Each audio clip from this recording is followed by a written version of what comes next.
শুরুটা কিন্তু ছিল আর 10টা সাধারণ ফ্লাইটের মতোই, কিন্তু কেউ কি জানত যে কিছুক্ষণের মধ্যেই সেটা এক আন্তর্জাতিক সংকটের রূপ নিতে চলেছে? এটা ইসরায়েল থেকে 4,000 কিলোমিটার দূরে এক প্রতিকূল দেশে আটকে পড়া শতাধিক যাত্রীর এক শ্বাসরুদ্ধকর উদ্ধারের গল্প। চলুন জেনে নেওয়া যাক সেই অবিশ্বাস্য ঘটনাটা। একবার ভাবুন তো, 4,000 কিলোমিটার দূরের এক শত্রুভাবাপন্ন দেশ থেকে 102 জন পণবন্দীকে কিভাবে উদ্ধার করা সম্ভব? প্রশ্নটা প্রায় অসম্ভব শোনাচ্ছে, তাই না?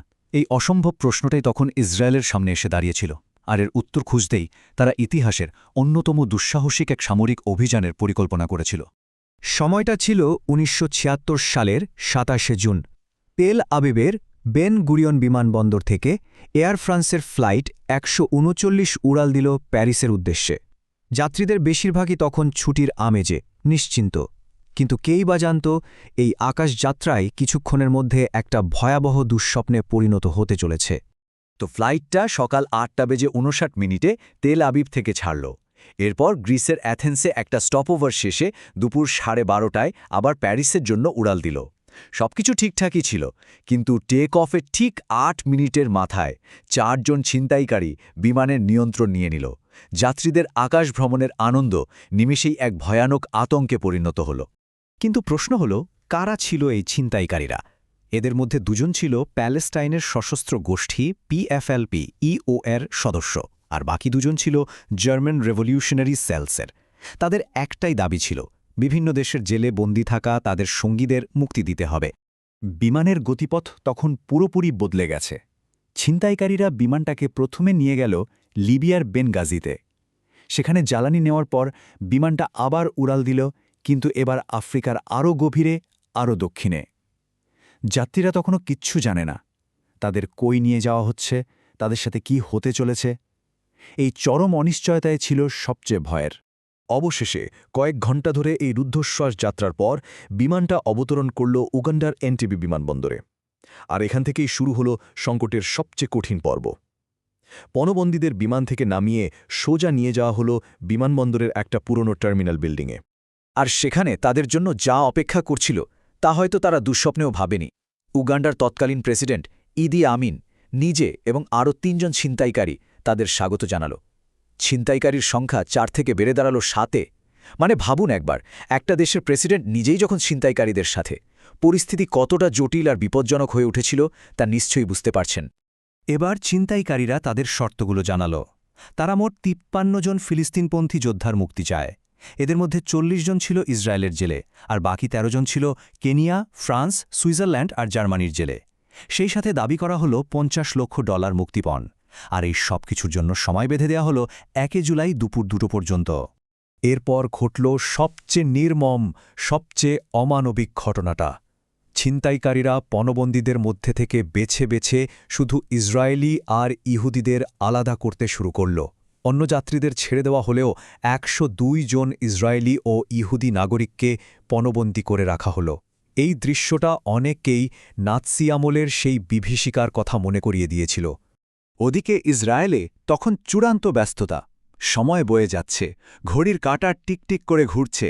নিজেদের নাগরিকদের বাঁচাতে হাতে সময় খুব কম। শুরু হল সময়ের বিরুদ্ধে এক রুদ্ধশ্বাস দৌড়। ইসরায়েল তখন, বুঝলেন, একই সাথে 2টা রাস্তা ধরে এগোচ্ছিল। একদিকে চলছিল কূটনৈতিক আলোচনা, মানে যুক্তরাষ্ট্র আর মিশরের মাধ্যমে উগান্ডার ওপর চাপ সৃষ্টির চেষ্টা। আর অন্যদিকে পর্দার আড়ালে পুরো দমে চলছিল সামরিক প্রস্তুতি, গোয়েন্দা তথ্য জোগাড় করা আর সম্ভাব্য উদ্ধার অভিযানের জন্য মহড়া চালানো। তো সামরিক বিশেষজ্ঞরা প্রথমে কয়েকটা প্ল্যান নিয়ে ভাবলেন। একটা ছিল লেক ভিক্টোরিয়া দিয়ে নৌ কমান্ডো পাঠানোর, আরেকটা ছিল বিমানবন্দরের কাছে প্যারাটুপার নামানোর, আর তৃতীয়টা ছিল সাধারণ যাত্রীবাহী বিমানের আড়ালে কমান্ডো পাঠানোর। কিন্তু সমস্যা হল, প্রত্যেকটা প্ল্যানই ছিল মারাত্মক ঝুঁকিপূর্ণ, তাই সবগুলোই বাতিল হয়ে গেল।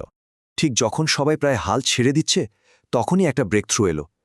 ছিনতাইকারীরা ডেডলাইন বাড়িয়ে 4 জুলাই পর্যন্ত করে দিল।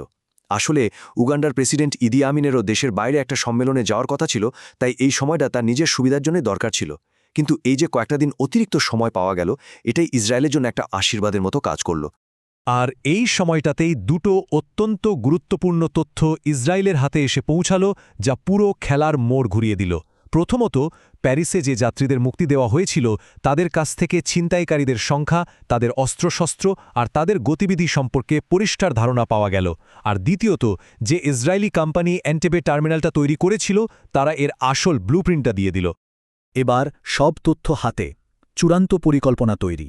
জন্ম নিল ইতিহাসের অন্যতম সেরা এক সামরিক অভিযান, যার সাংকেতিক নাম ছিল অপারেশন থান্ডারবোল্ট। এটা এমন এক পরিকল্পনা ছিল যা সামরিক ইতিহাসে আগে কেউ কখনো ভাবেনি। এই অভিযানে মোট 4টা C-130 হারকিউলিস বিমান ব্যবহার করা হয়েছিল। প্রত্যেকটার কাজ ছিল আলাদা আলাদা। প্রথম বিমানে ছিল মূল অ্যাসল্ট টিম, সাইরাত মাতকাল আর তাদের স্পেশাল গাড়ি। দ্বিতীয় বিমানের কাজ ছিল নতুন টার্মিনালকে সুরক্ষিত করা।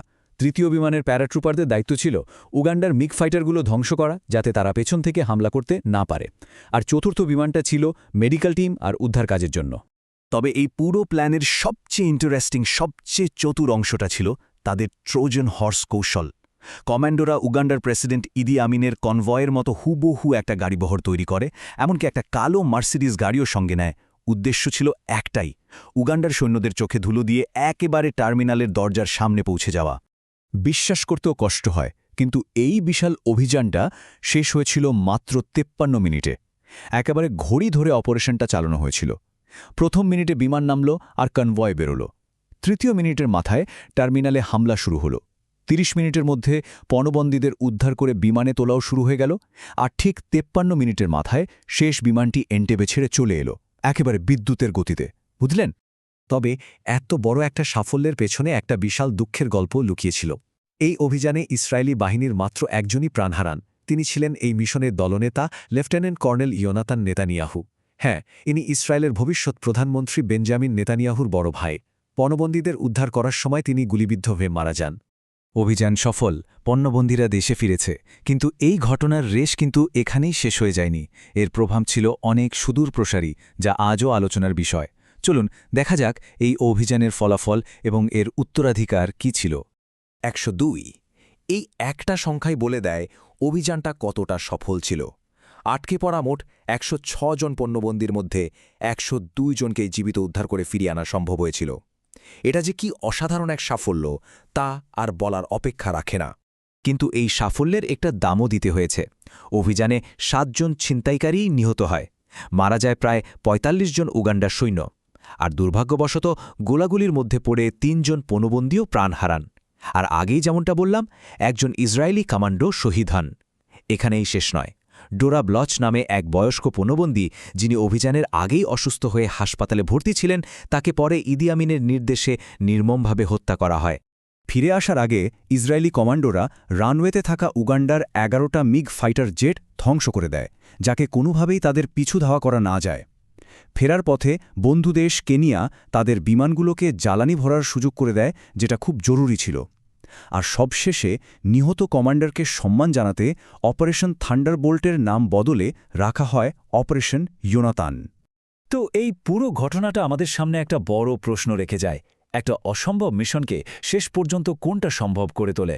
নিখুঁত গোয়েন্দা তথ্য, নাকি দুর্দান্ত পরিকল্পনা, নাকি অকল্পনীয় সাহস? সম্ভবত এই সব কিছুরই মিশ্রণ। অপারেশন এন্টেবে আসলে দেখিয়ে দেয় যে যখন সঠিক পরিকল্পনা, সাহস আর রাজনৈতিক ইচ্ছা একসাথে হয়, তখন অসম্ভবকেও সম্ভব করা যায়। আর এ কারণে এই মিশন আজও বিশ্বজুড়ে স্পেশাল ফোর্সের জন্য একটা পাঠ্য বই হয়ে আছে।